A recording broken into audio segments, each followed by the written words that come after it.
Hello and welcome to Checkpoint on Campus. I'm your host, Jacob Brothers, and joined with me, as always, is Erica Sedora. Erica, how we feeling today? Freaking great, Jacob. How are you doing today? I'm feeling freaking great as well, but I'm a little jealous for you because the sport that you covered is awesome. The HUEfest just came and went, and the League took place, and Overwatch took place, but League was a little spicy. So, Erica, tell us all about League. Little spicy is a little bit of an understatement here because it was major spicy. You had to be there, you had to live out the emotional upsurge that was happening. You really had to wipe your tears away because congratulations to the University of St. Thomas for winning the entire thing, by the way, dethroning Maryville and Winthrop. We have our following contestants, St. Louis coming in second, but everything was unexpected here from the get-go. We have our group stages, which were divided from A to D, I think. Yeah. And even those like prelims were amazing because you had teams like Columbia, Bethany, and Bay State, and even St. Thomas and St. Louis, who are just budding programs, really kick butt. They took names, they came onto the Rift, and they're like, okay, guys, we have been waiting for our opportunity to play, and they played. All right, I'm not gonna be nice about it. This was awesome. I was screaming, and I'm sure a lot of people were also screaming. But I just want to hop in right into the quarterfinals because the quarterfinals something to talk about. So we have Okay. our first teams, okay, Maryville versus Harrisburg. Maryville, of course, came out on top. Harrisburg did well, but you have to play better than well to beat Maryville. And we have Bethany and UST in the second match. Bethany, we love Bethany. We love their defensive tactics, and we love just how awesome these guys are. But UST, again, a new budding program. We have a few of their players from the academy, and they are from the academy, and it shows because they went 2-1 over here. All right, next game. Bay State and Winthrop. Jacob, Throps out all the time. I know that look, but don't you worry, because Throps won that one. Okay. Next one, You made it sound like they lost. I was like, no, my Winthrop. no, Okay, good. no. I We just wanted to stand. keep you on your toes. And finally, the last of the quarterfinals, SLU versus Columbia. I love Columbia personally because their playstyle is so unique, and these players really go into it on the Rift. But SLU came out on top, and I do want to make a quick note because SLU and UST are new teams. They played in one of the proving grounds, and they made their point, but they really did their homework when it came to HUEfest, and I think it shows in the semifinals because UST stomped out Maryville. Oh yeah, 2-0. Yep, 2-0. Just absolutely obliterated. Nothing left of Maryville. And that's a surprise because Maryville plays hard and they have a lot of pride when it comes to their program. And I have a lot of pride when it comes to their program. And I was thoroughly impressed down to the bone with UST because these players just grabbed Maryville and they wouldn't let go. And then in the second match, Winthrop versus St. Louis, Winthrop put a little bit more of a fight against St. Louis because they went 1-2. However, the thing with Winthrop is because they're adaptable, they don't really have a formulated plan, and SLU looked like they had a plan from the beginning. They let Winthrop have a little taste of victory, and then they defeated them. That's it. And finally, Jacob, the finals. The finals, it was lost for words right here because it was just straight up like watching the LCS. That's how much I loved it because these teams beyond mechanical, they really did their homework from bans to champions and knowing what the other player would play, and the synergy between bot lane, jungle, mid, everyone was communicating, and it wasn't just a matter of like blunders or miscommunication. It was just straight like mastermind plays. As we know, UST came out on top, but the Saints were fighting, and they were fighting viciously. That's So for the finals, both the teams were new teams, right? That's insanity. That shakes up the entire scene. So my question would be, why did these two new teams make it to the finals and our usual teams didn't? personally, I think it's because Maryville and Winthrop didn't take it as seriously as they did. That's a little bit controversial right now, but when you have teams who set up the standard for CLOL, you have other teams who are ready to make a point. And I think after studying for so long, UST and SLU did their homework. Again, I said that for 3 times now. They did their homework. They knew who they were up against, and they came in and they were ready to just win. That's my thing with it.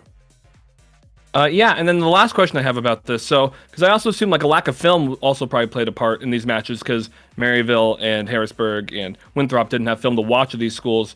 Are these teams like, are they just pros that were just kind of dropped in? We have a lot of teams from the academy, and CLG scouts a little bit of more players towards these teams. I know Array actually plays for another academy team. That's why the player disparity is a little bit different in this one, because you have teams who have actually been coached by professional coaches. Okay, well there you have it. Erica, thank you for that league update. And when we come back, we're going to be talking about Overwatch.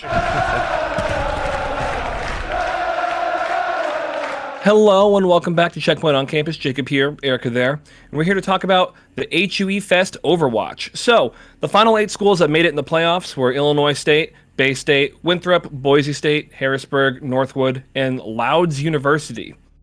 So a new school entering the scene. And so this was what I like to call the week of the sweep. So every single playoff game was a 3-0.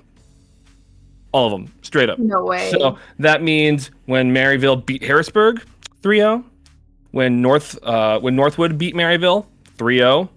And when Illinois State beat Northwood in the finals, 3-0. So we kind of have a lot of definitive answers here, but kind of the prom queen of the prom is the ISU Redbirds. They have officially landed. For those who don't know, the Illinois State Redbirds, they are made up of a contenders team. They were doing really well in contenders, and then they went to Illinois State. And this most recent contenders they won, they're the favorites to win the next month's contenders. And this was their first collegiate tournament. And they did what we thought they were going to do. So they didn't drop a map to anybody. They are a team that plays off of hype, which I think is interesting because a lot of teams try to stay cool, but if they're doing well, they like to run with that energy. But there's also 2-hour breaks in between certain games. And that still didn't slow down Illinois State. So they kind of seem like a powerhouse. And that's primarily because their DPS line is unhinged. Sam and Hydron, they never stopped. Be it if it was a Symmetra, or if it was a Tracer, or if it was a Mei, or Hanzo's the other big one. Their pockets were so deep that Northwood couldn't really handle it. And you combine that with Reiner, their tank, who pretty much only played Reinhardt and Hammond, but he was a madman. He was always in their face, always aggressive, and he knew that no one could take him down. And so when you combine those things, Northwood had a hard time. And you could see the skill gap between these players because the Redbirds knew how to maneuver the space. They knew how to maneuver around the team fights. If Northwood would do something right, the Redbirds would just find a way to counter it. If they were in an advantageous spot, they would stay there. If they knew it would be unbeneficial to push, they wouldn't push. But if they knew if it was time to push, Reiner would take care of it.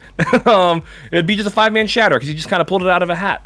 And when they were in a good spot, they were able to control Northwood in a way to where like, oh, we want them to come through this door. Let's come fly over here with Echo and manipulate it so that way they come through this door so that we can continue having our advantage. And I mean, that being said, Northwood still did a good job. They put up a good fight. The first 2 maps at least were close. The third map, not so much. But Dynasty and Cowman are just the best. And I love them. They're good kids. Dynasty on Farah on map 2, just insane.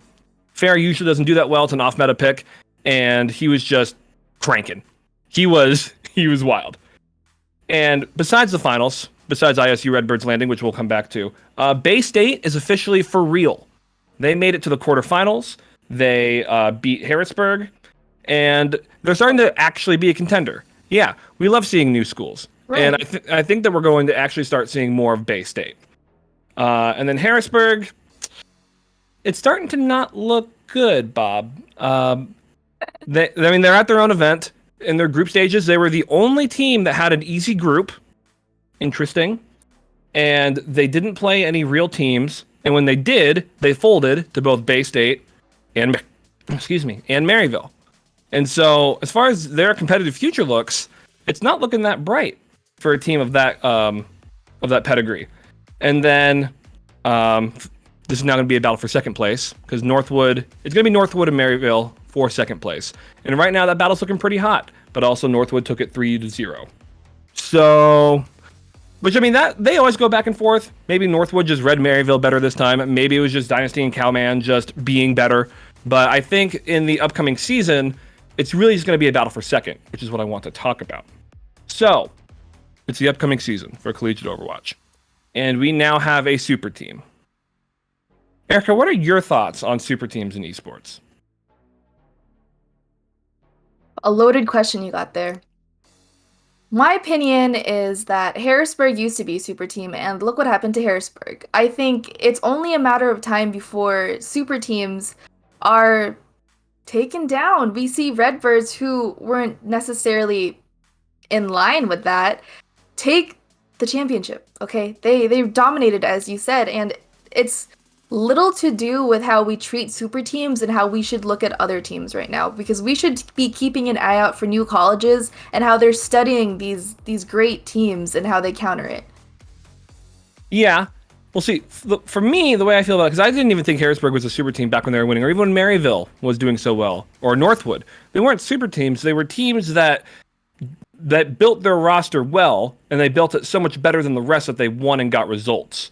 While this is a literal drag and drop from contenders, where it's like, oh, you guys are really good, and you're all college age, so how about you just come over here to arguably not as good players, because they're playing in college, which is not a minor league, and just roll everybody. I think that it's going to really hurt the competitive integrity of the esport, because what stops UNLV from doing that? What stops any college from being like, oh, you guys are in contenders and you're college age? You're better than all the college players. Come on down.